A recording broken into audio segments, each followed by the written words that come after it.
Bismillahirrahmanirrahim, salam alaikum. On va commencer aujourd'hui la partie électrochimie du programme de chimie de deuxième année, MP. Dans cette partie, on a trois chapitres. Chapitre 1 sur l'étude thermodynamique des réactions redox. Chapitre 2 sur les courbes intensité-potentielle. Et chapitre 3 sur l'étude de la corrosion des métaux. Mais on va d'abord commencer par un chapitre que j'ai nommé chapitre 0. Ça va concerner des rappels que je trouve indispensables pour l'étude de l'oxydoréduction. Le premier rappel qu'on va faire, c'est le nombre d'oxydation. Alors, le nombre d'oxydation, c'est un nombre qui caractérise un atome ou élément chimique dans un environnement donné.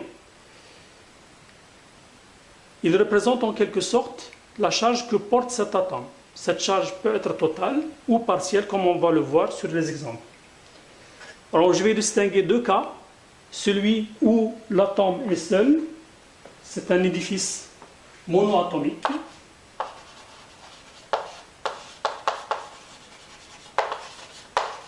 Il peut être neutre, comme le cas de l'hydrogène H, le fer par exemple, le carbone, etc. Dans ce cas, la charge portée, c'est 0, et donc le nombre d'oxydation est égal à 0.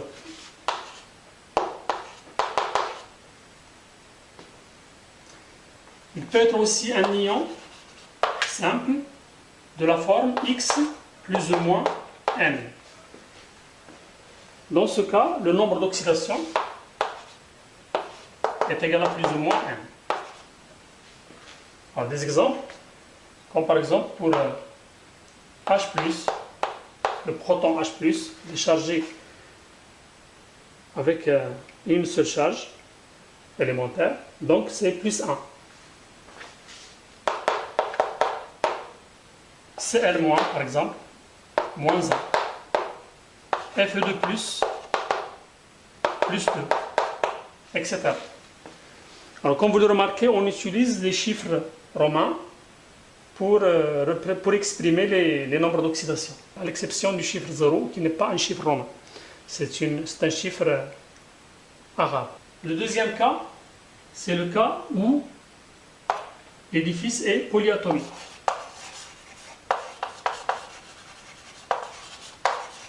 Notre atome X, maintenant, est engagé dans des liaisons chimiques avec d'autres atomes A, B, C, etc. Et l'édifice global peut être chargé plus ou moins 1. C'est un ion polyatomique, ou bien il peut être neutre, comme une molécule simple. Alors maintenant, comment on définit le nombre d'oxydation? J'ai trouvé une bonne définition dans le sarrasin consacré à l'étude de l'oxydoréduction. On peut lire sur la page 23 que c'est la charge qui se représente sur un atome si tous les électrons dans chaque liaison aboutissant à cet atome étaient attribués à l'atome le plus électronégatif. Donc là, on rencontre la notion d'électronégativité que vous avez déjà vue en première année. Plus un atome est électronégatif, plus il attire vers lui le doublet de la liaison. Vous savez qu'un doublet, c'est une mise en commun de deux électrons. Donc si on attribue chaque doublet à l'atome le plus électronégatif, la charge qui va rester sur chaque atome, c'est son nombre d'oxydation. Et on doit utiliser aussi la règle suivante, c'est que la somme des nombres d'oxydation, sigma NO, I, de tous les atomes, est égale à la charge globale portée par l'édifice. Donc on a cette règle-là. Alors maintenant, on doit, pour calculer le nombre d'oxydation, on doit connaître les électronégativités relatives des différents atomes. Pour cela, je vous rappelle ce que vous avez déjà vu en première année, c'est que l'électronégativité augmente de gauche vers la droite et de bas vers le haut dans le tableau périodique, à l'exception des gaz rares qui ne font pas de liaison. Donc si on écrit les trois premières lignes, H, en dessous c'est Li, Na, etc., jusqu'au carbone, l'azote, l'oxygène et enfin le fluor. En dessous du carbone, on trouve le silicium, le phosphore, le soufre et puis le chlore. Alors, comme l'électronégativité varie de gauche vers la droite, on peut mettre le signe inférieur, comme ça. Et comme elle varie de bas vers le haut, on peut mettre le signe comme ça. Ainsi, on remarque que l'atome le plus électronégatif, c'est le fluor. À côté, c'est l'oxygène, etc. Maintenant, je vais vous donner des exemples. Si l'atome est engagé dans une liaison avec lui-même, par exemple, la molécule H2, sa représentation de Lewis, c'est H. Donc on doit connaître aussi la représentation de Lewis que vous avez vu l'année dernière. Le dioxygène O2, sa représentation de Lewis, OO, avec deux doublés pour chaque atome, etc. Un autre exemple, celui de Cl2, Cl, avec 3 doublés, etc. Alors dans ces exemples-là, aucun atome n'est plus électronégatif que l'autre, puisqu'ils sont identiques. Donc, le doublé n'est attiré vers aucun atome. Donc, il est partagé de façon équitable entre les deux atomes. Donc, chaque atome, lorsqu'ils vont se séparer, chaque atome prend son électron. Et donc, le nombre d'oxydation, c'est 0 pour chaque atome. Si maintenant, l'atome est engagé dans une liaison avec un autre atome différent de lui. Par exemple, la molécule HCl, le chlorure d'hydrogène. H, liaison Cl. Dans cette classification, on voit que le Cl est plus électronégatif que H. Donc, il va attirer vers lui le doublé de la liaison. Et c'est pour cela qu'il est chargé delta-. Donc, il porte une charge delta-. Et là, on va avoir bien sûr une charge delta+, puisque la molécule est globalement neutre. Et c'est pour cela d'ailleurs que la molécule est polaire, elle présente un moment dipolaire permanent. Si on attribue maintenant le doublé de la liaison à l'atome le plus électronégatif, on va avoir donc une charge -1 sur Cl, donc un nombre d'oxydation -1 pour Cl et +1 pour H. Un autre exemple, c'est celui de H2O. La molécule d'eau, O, H,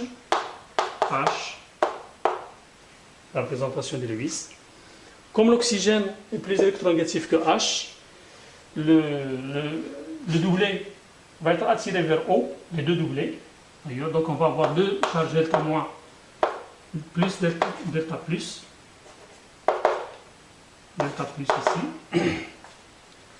Et donc, si on attribue les doublés à l'oxygène, on va avoir le nombre d'oxydation -2